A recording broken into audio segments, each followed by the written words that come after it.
Can't follow on TikTok? Do this step to fix the problem. First and foremost, open your TikTok and tap on Profile and head to three-line icon at the top. Go to Settings and Privacy. Scroll down and under Cache and Cellular, tap on Free Up Space and tap on Clear Cache. Tap on Clear once again. Now head back from here. Now scroll down again and tap on Report a Problem. From the options, tap on Follow Likes, Comments and Favorites. Then tap on Unable to Follow a User.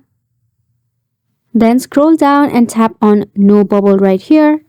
Then once you do that, tap on Need More Help option. So right here, what you have to do is you have to type in your problem.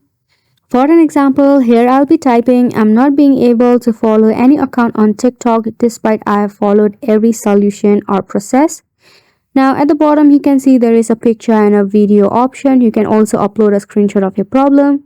Now once you have done this step, what next is you just have to go ahead and tap on the submit bubble right here at the bottom of your screen. Then once you do that, after a couple of days, TikTok might get back to you with a solution. Make sure to give it a try and thank you so much for watching.